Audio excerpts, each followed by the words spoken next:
오늘 본문은 갑자기 이제 또 다른 심판자가 앞에 나오는 것으로 이제 얘기가 되고 있습니다. 벨릭스가 이제 천부장이 첫 번째 재판장이었고요.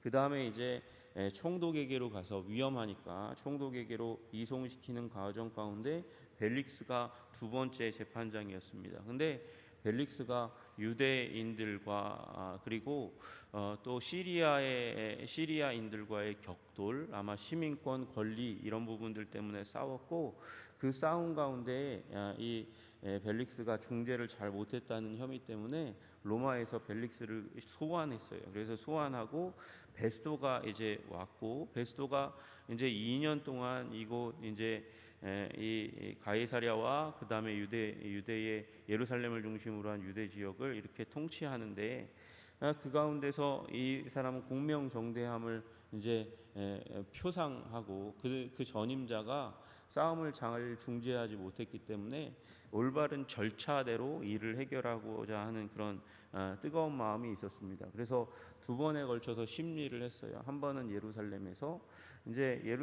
얘기를 들은 거죠. 얘기를 들었는데 이제 그 죄인이라고 하는 바울이 이 가이사랴에 있고, 이 사람들은 예루살렘에 데려와서 심판해 달라, 안 된다. 그래서 먼저는 가이사랴에서 심판을 하고, 그 다음에 예루살렘에 혹시 또 다른, 들어보니까 베스도가, 오늘 말씀을 들어보니까 베스도가 특별히 이 사람을 재판정에 황제의 재판정에 가겠다고 벨릭스에게 이렇게 얘기했다는데, 만나서 들어보니까 특별한 죄의 혐의 사실이 없는 거예요. 거기 황제에게까지 고소할 문제가 없는 거죠.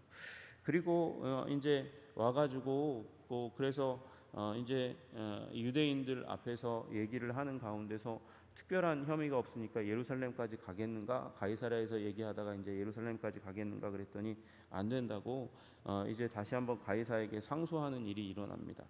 그럼 베스도에게서는 이건 정말 이제 받아들이기 힘든 일이었어요. 왜냐하면 총독으로 왔거든요. 총독으로 와서 처음 있는 아주 중요한 케이스고, 그 다음에 여기가 골칫거리입니다. 민족이 통치를 하면, 로마의 제국의 통치를 하면, 종교를 인정하면 자기 종교의 테두리 안에서 얼마간의 자유를 누리면서 살아가는 게 너무도 당연한 건데, 그런데 이 유대 민족은 독특한 종교를 가지고 있어요. 다른 민족하고는 많이 틀린 그런 신앙 형태를 가지고 있습니다.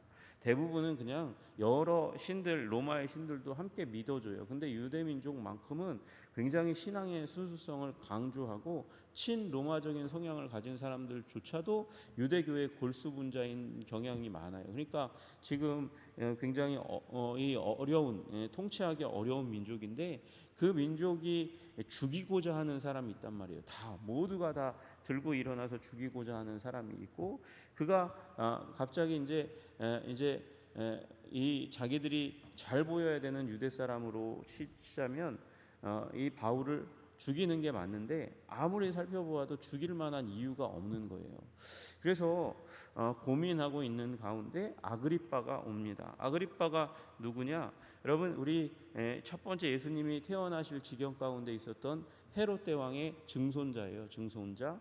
사도행전 12장에 충이 먹어 죽게 되는 헤롯 아그리빠 1세의 아들입니다. 그 아들이 지금 이제 악연이죠. 지금 이 헤롯 대왕은 예수님을 죽이려고 했고, 헤롯 아그리빠 1세는 우리 예수님의 제자 야고보를 죽였고, 그리고 이제는 헤롯 아그리빠 2세가 지금 이제 통치하고 있는 그 지역 가운데서 출장 왔어요. 지금 베스도를 만나기 위해서 먼 길을 와가지고 지금 이 자리에 있고, 그 다음에 로마 황제가 이 아그리빠 2세에게 얼마간의 권한을 주었습니다. 왜냐하면 유대인과 깊은 연관이 있는 사람이기 때문에. 그래서 이 권한을 줬는데, 그게 뭐냐면 예루살렘과 그 다음에 유대 지역의 부분에 있어서, 제사장과 성전 부분에 있어서는 전문가니까, 유대의 혈통을 이어받은 사람이기도 하니까, 그러니까 성전 문제, 제사장 관리 문제에서는 약간의 권한을 준 거예요. 그러니까 아그리빠에게 물어볼 수 있는 이 근거도 되는 것이죠. 아그리빠가 이때 누구하고 왔냐 이렇게 쓰여 보니까 버니게하고 같이 왔다 그래요. 버니게는 누구냐면 아그리파 1세의 이제 아그리파 1세의 동생, 지금 아그리파 2세니까 아그리파 2세의 이제 누이가 되는 겁니다. 이 누이 가운데 한 명은 이미 나왔어요. 그 전 장에 나와 있었던 드루실라 이제 벨릭스의 아내죠. 아내가 셋째 동생이에요. 버니게, 마리암네, 드루실라 이 세 명의 동생이 있었는데 드루실라는 벨릭스의 아내였고 버니게는 이 상황 가운데서 원래 이제 아버지 아그리파 1세가 갑자기 죽을 때에 요 2세 헤롯 아그리파 2세가 17살이었고 그 다음에 이제 이 동생들이 여동생이 3명이 있는 가운데서 이 버니게는 아버지가 없는 가운데 삼촌과 결혼했다가 그 다음에 삼촌이자 남편이 죽으니까 오빠에게 다시 돌아왔어요. 돌아왔다가 그 다음에 길리기아 왕 콜레몬 왕과 재혼했다가 다시 이혼하고 아마 이때쯤 여기 온 것 같아요. 왔다가 왜 이름을 여기까지 수많은 여자가 있는데 왜 여기까지 이렇게 집어넣나? 나중에는 로마 황제 베스파시안 황제의 아들 티투스, 나중에 예루살렘을 정복하는 그 티투스의 연인이 됩니다. 연인이 되기까지, 그러니까 전 로마적으로 굉장히 유명한 여자가 되는 사람이 여기 본문에 나와 있는 여기 버니게라고 하는 사람이에요. 그래서 아그리빠와 버니게가 왔어요. 아그리빠와 버니게, 특별히 아그리빠는 로마 총독이 오거나 그 주위에 굉장히 유명한 정치적인 인사가 오면 그 임기의 초기 가운데 찾아가서 만나서 교제하기로 굉장히 그런 습관을 가지고 있는 사람입니다. 왜 그렇습니까? 잘 보여서 좋은 관계를 이어서 그래서 자기의 통치도 굳건하게 하려고 하는 사람이에요. 여러분 이 베스도에게 아그리빠가 이제 왔는데 여러 날 있었다 그래요. 여러 날 함께 있다가 보니까 이제 베스도도 약간 이렇게 머리가 나쁜 것 같아요. 이 상황과 대화를 하다가 그 가운데 바울의 일을 이야기합니다. 이 벨릭스가 한 사람 구류했는데 그 사람에 대한 얘기를 하는데 내가 골칫거립니다. 그 얘기를 하게 된 거예요. 그리고 그 일로 말미암아 이제 아그리빠, 어쨌든 유대 혈통이니까 이 정치적인 상황과 문화적인 상황을 잘 알고 있는, 게다가 이 아그리빠는 로마에 대해서도 잘 알고 유대에 대해서도 잘 아니까, 그러니까 법적인 문제에서 자기가 징검다리도 두들겨 가보자. 그리고 그래서 그에게 이제 상담을 하게 되는 일이 일어나게 됩니다. 근데 이 베스도가 아무리 이제 자기가 바울을 이제 연구해봐도, 바울의 케이스를 연구해봐도 18절 19절에서 얘기하는 것처럼 원고들이 서서 짐작하던 것 같은 악행의 혐의, 그러니까 반란의 혐의는 하나도 제시하지 아니하고, 반란 문제가 없다는 거예요. 그리고 찾아보니까 결국은 오직 자기들의 종교와 또는 예수라 하는 이가 죽은 것을 살아있다고 바울이 주장하는 것, 자기 종교와 그 다음에 부활 문제라는 거예요. 심지어 성전을 더럽혔다는 것도 유대인들이 분명한 어떤 증거를 제시하지 못했다는 것을 이제 베스도는 이야기하고 있는 것이죠. 여러분, 그러니까 지금 혐의 없는 것 같아요라고 이제 아그리빠에게 이야기합니다. 그리고 내가 이상합니다. 20절부터 22절 얘기하는 것이죠. 내가 어떻게 심리할지를 몰라서 혹시 예루살렘에 가면 또 다른 증거가 나오고 또 다른 얘기가 나올까 싶어서 바울에게 예루살렘에 올라가서 이 일의 신문을 받으려느냐 하니까 바울이 아니라고, 가이사에게 보내달라고 그렇게 호소했다는 거예요. 내가 가이사에게 보내기까지 지켜두라 명하였노라. 그래서 그렇게 허락했다는 것이죠. 근데 자기가 아무리 생각해도 이상하다는 것이죠. 왜냐하면 보통 로마 시민권을 가지고 있는 사람은 재판의 결과가 굉장히 불리할 경우에 가이사에게 상소하는 거거든요. 왜냐하면 가는 길 가운데 어쨌든 자기의 시간을 버려야 되고, 그리고 아무리 돈이 안 된다 하더라도 재정이 쓰일 수밖에 없으니까. 그런데 판결이 나기도 전에 예루살렘에 가는 것을 거부하면서 가이사에게 상소한다. 그러면 가이사에게 가면 자기의 이름으로 문제를 해결하지 못하고 가이사에게 상소한 이 사람을 이제 데리고 간 거고, 또 이 아그리빠에게 묻는 건 뭐냐면 이제 요 맨 마지막에 설명하는 것처럼, 아니 도대체 나는 무슨 제목으로 이 사람을 로마까지 호송합니까? 물론 여기에 정치적인 부담은 많이 줄어듭니다. 왜 그러냐면 이미 판결을 내렸을 경우에 로마로 데려왔어요. 근데 로마에서 판결이 뒤집어지면 자기도 굉장히 곤란한 가운데 있겠죠. 그런데 판결이 뒤집어지지 않게 되는 상황. 그러니까 판결이 나기 전에 로마 가겠다고 하니까 약간은 안심하지만 그래도 뭔가 이 사람의 죄목은 명확하게 지적해야 가야 하지.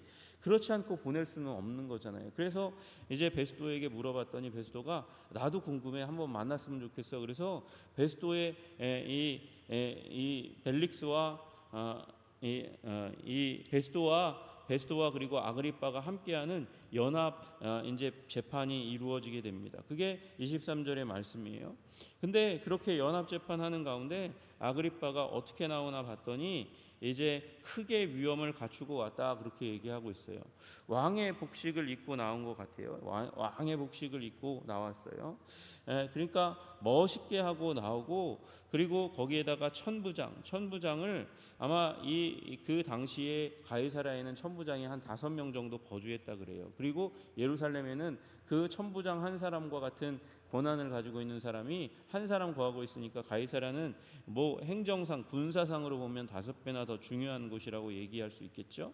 그래서 5명의 천부장과 시중에 높은 사람들, 그러니까 유력한 사람들도 함께 나와 가지고 그래서 바울과 함께 만나게 됩니다. 그리고 나서 아그리빠 왕에게 베스도가 말합니다. 당신이여 당신들이 보는 이 사람은 유대의 모든 무리가 크게 외치되 살려두지 못할 사람이라 하여 예루살렘에서 와 여기서도 내게 청원하였으나 내가 보니까 죽을 죄를 범한 일이 없더이다. 그러면 죽을 죄 범한 일 없으면 살려두는 게 맞아요. 그런데 이 석방시키는 게 맞습니다. 무죄 선언하고. 그런데 베스도가 그렇게 못했죠. 왜 못했습니까? 눈치 봐서. 유대에서 이제 잘 정치해야 되는데 유대인들의 마음 환심을 살려고 하니까 놓아주지 못했던 거잖아요.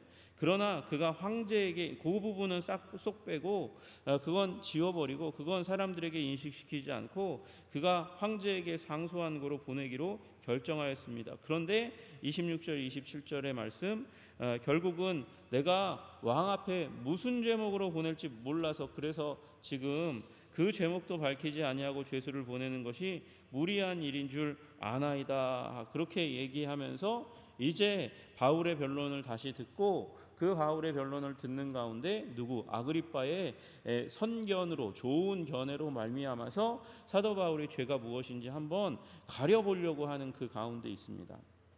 여러분, 우리 이제 베스도가 좋은 사람이라는 건 알겠어요. 그죠? 베스도가 좋은 사람이라는 건 알겠어요. 절차대로 하려고 하고 법대로 하려고 하지만, 그러나 여러분, 절차대로 법대로 한다고 해서 문제가 해결되지 못한다는 것을 우리는 알게 됩니다. 왜 그렇습니까? 잘하려고 하는 마음이 그 절차대로 하려고 하는 마음 가운데 있는데, 그 잘하려고 하는 마음의 이면 가운데는 또 하나 사람의 눈치 보려고 하고 사람의 세력을 보려고 하는 마음이 있다는 것이죠. 그래서 한번 잘못 기울어지면, 그러면 기우뚱하게 되면 그것도 또한 오류가 되는 거예요. 여러분, 베스도가 열심히 있는 사람이라는 거 알겠고 정직한 사람이라는 거 알겠고, 그래서 지금 이제 아그리빠도 그 도움의 근원으로 삼으려고 하는 그런 일들이 일어나는 것을 보게 됩니다. 그러나 여러분, 그 잘하려고 하는 마음, 절차되려고 하려는 마음, 그리고 사람의 마음을 얻으려고 하는 마음, 그 위에 하나님의 뜻을 헤아리고 하나님의 뜻대로 하려고 하는 마음이 없으면 엉망이 될 수밖에 없어요. 여러분, 지금 보시면 베스도가 얼마나 곤란한 지경 가운데 있습니까? 얼마나 무지합니까? 절차대로 하려고 하니까, 열심대로 하려고 하니까 길이 열려야 되는데, 어떻게 이 문제를 해결해야 될지 지혜가 있어져야 되는데, 그러나 그렇지 못한 상황 가운데 베스도는 처해 있는 것이죠. 여러분, 우리가 인생을 살아갈 때 열심히 살아가려고 하는 건 너무 중요합니다. 절차대로 살아가려고 하는 건 너무 중요합니다. 배운 대로 하려고 하는 거 너무 중요합니다. 그리고 사람의 지혜를 구하는 것도 너무 중요하고 사람의 마음을 얻으려 하는 것도 너무 중요합니다. 그러나 하나님께서 지혜를 주시지 아니하면 여러분, 그 모든 세상의 근원이 유한하기 때문에, 제한이 있기 때문에 무한하신 하나님께, 그 하나님의 지혜와 명철에 의지하지 않고는 우리 삶의 문제를 올바르게 힘있게 돌파할 수 없다는 사실을 우리는 깨달아 알아야 될 줄로 믿으시기를 주님의 이름으로 축복합니다. 여러분, 그러니까 주님만 의지하시는 여러분 되시기를 주님의 이름으로 축복합니다. 오직 주님만을 의지할 때 심지가 견고한 자가 되는 거예요. 뜻이 흔들리지 않는 자가 되고, 그리고 문제를 돌파할 수 있는 능력을 받아서 우리 삶의 문제, 우리 가정의 문제, 우리 직장의 문제, 우리 존재의 근원에 대한 문제를 해결하고 돌파할 수 있을 줄로 믿으시기를 주님의 이름으로 축복합니다. 여러분, 그리고 우리 진실은 결국 밝혀진다는 믿음을 가지시기를 주님의 이름으로 축복합니다. 여러분, 이 유명한 로마 법과 그리고 유대 법에 대해 정통했던 더둘러라는 변호사가 와가지고 바울을 고소하고 그를 이제 죽이려고 하는 그런 이제 검사 역할을 할 때에 첫 번째 이제 범죄 혐의가 무엇이었습니까? 그가 소요를 일으키려는 자라는 거예요. 데모를 하는 자라는 것이죠. 반란을 일으키려는 자라는 거예요. 그리고 나사렛 이단의 우두머리라는 것이죠. 그리고 그 다음 문제가 성전을 더럽혔다는 거예요. 여러분, 그런데 거기에 없는 문제를 지금 베스도는 이야기하고 있잖아요. 거기에 없었던 문제가 뭐예요? 내가 보니까 이 사람의 문제는 다른 것이 아니에요. 자기 종교 문제고, 종교 문제 가운데서 예수라고 하는 사람이 부활했다는 그 문제밖에 없는 것 같은데, 처음에 얘기했던 변사의 혐의, 세 가지 혐의는 아예 해당도 안 되는 문제라는 것을 내가 발견했습니다. 유대인들과 대화해 보니까 2년의 시기가 지나가니까 이 더둘로가 얘기했던 정치적인 혐의는 완전히 싹 다 벗겨졌고, 이 혐의에 대한 증거도 발견할 수 없습니다. 예루살렘에 올라가면 혹시나 했는데 바울이 그걸 거절했다, 이렇게 얘기하는 것이죠. 여러분, 여기서 발견할 수 있는 일이 무엇입니까? 진실은 밝혀진다는 거예요. 진실은 결국 우리가 정직하고 거룩하고 성결하게 살아가면 세상은 우리의 진심을 알게 되고 우리의 진가를 알게 되는 일이 일어나게 되는 것이에요. 여러분, 그러므로 믿음으로 굳건하게 서시는 여러분 되시기를 주님의 이름으로 축복합니다. 우리 교단의 한 유명한 목사님이 아주 곤란한 일을 당하셨다는 거예요. 신방을 갔다 왔는데, 신방 갔다 오고 나서 그 집안에 돈이 없어졌대요. 그래서 목사님이 이상한 자기를 향해서 눈빛이 달라지고 사람들이 뒤에서 자기 자신을 향해서 수근수근하는 것 같은 그런 상황들을 감지하게 되었어요. 그래서 무슨 일인가 알아보았더니 이 목사님이 신방에 굉장히 열심히 있는 분이었거든요.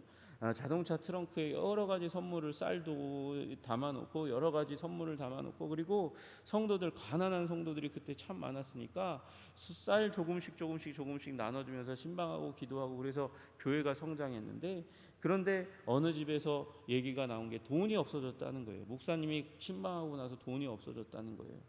여러분, 목사님이 내가 아니라고 얘기해도 그 성도는 굳게 그렇게 믿는 거예요. 목사님이 다녀간 후에 돈이 없어졌으니 어떡하냐. 목사님이 그날 아무도 없었다는 것이죠. 목사님이 아니면 범인이 없다는 거예요. 나중에 몇 년이 지나서 장롱 뒤에서 그 돈이 나왔잖아요.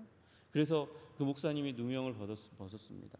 목사님 억울하고 안타깝고, 그 사람이 얘기 그렇게 계속하는데 얼마나 답답하게 했겠습니까? 여러분, 그러나 진실은 밝혀지는 거예요. 우리의 진가는 드러나고, 여러분, 하나님께서 우리를 무죄하게 선언하시고, 그리고 우리의 진가를 더 드높이셔가지고 그 진실됨을 사람들 앞에서 칭송하게 하는 일이 일어나게 됩니다. 단 우리가 거룩하고 성결하고 혐의 없게 살아갈 때 그런 것이죠. 여러분, 거룩한 삶 살아가시는 여러분 되시기를 주님의 이름으로 축복합니다. 정직이, 거룩이 결국은 성공하는 것입니다. 승리하는 것입니다. 여러분, 그렇게 살아가시는 여러분들 다 되시기를 주님의 이름으로 축복합니다. 기도하겠습니다. 하나님 아버지, 우리 결국은 진실은 드러나게 되고 나타나게 될 수밖에 없습니다.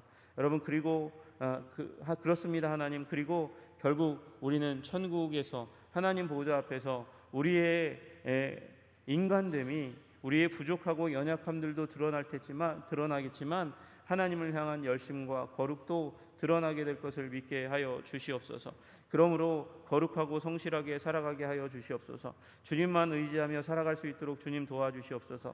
거룩하고 성결하게 살아가는 것도 아버지 결국은 주님의 도우심이 없이는 살아갈 수 없습니다. 나에게 그런 능력의 근원이 힘이 없기 때문입니다. 하나님, 이 인생 살아갈 때 결국 주님 의지하지 않고 세상 의지하고 세상의 지혜대로 배운 대로 절차대로 사람의 마음을 얻으려 하면서 살아갈 때는 아버지 암흑입니다. 길을 얻을 수 없다는 사실을 아버지 우리 베스도의 예를 통해서 우리 배우게 하시고 주님 앞에서 아버지 주님을 의지하며 거룩하고 성결하게 살아가는 우리 한 사람 한 사람 다 될 수 있도록 주님 도와주시고 인도하여 주시옵소서. 예수님 이름 받들어 기도드리옵나이다. 아멘.